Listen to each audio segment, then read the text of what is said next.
So naana po kadili sa trail. Kung tag naupa og dagan ang trail. So sa trail is different from road running. Ang naiuban nga kung mudagan kog trail, munguta na sila kung unsa gyud kuno PR na kon nga bukid.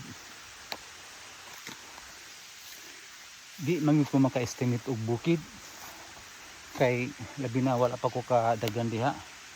Mao di ay nga sila munguta na gyud kung pila ka oras daw na ako daganon kining bukid, kining race. Kay ila na di ay giruta. Og ila lang gipunguta na kung ako kaya ba na ako kining oras. I told them since nga nagdagan-dagan ko wala ko garuta og trail. Mudagan lang ko og trail pero dili ko maadto kay murutas ako in preparation sa race. If I do it, I will not run anymore on that race. Kay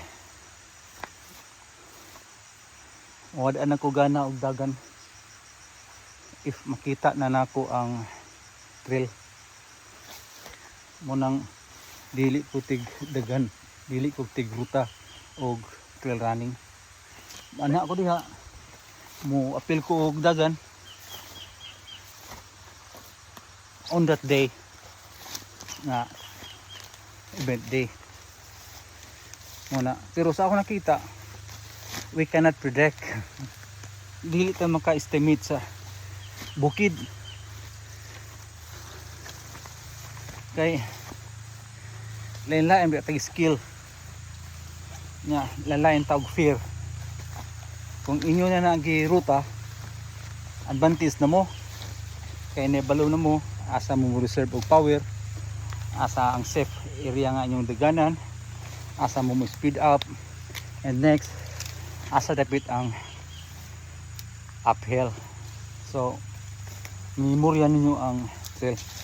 Ang ako alahi mag-train ko og trail nga makapasakit sa ako in preparation sa event. So may mahimo dito mo na siya ako madagan kay more na ako makaya. So we cannot underestimate the mountain, and we don't know our physical condition during the race. Muna nga dili ko makahatag og data sa PR kay sense dagang ko og trail. Wala ko anang PR. Ang ako I run and enjoy as adventure runner. I love to run on the mountain which I never been yet during and before the race. I'm happy.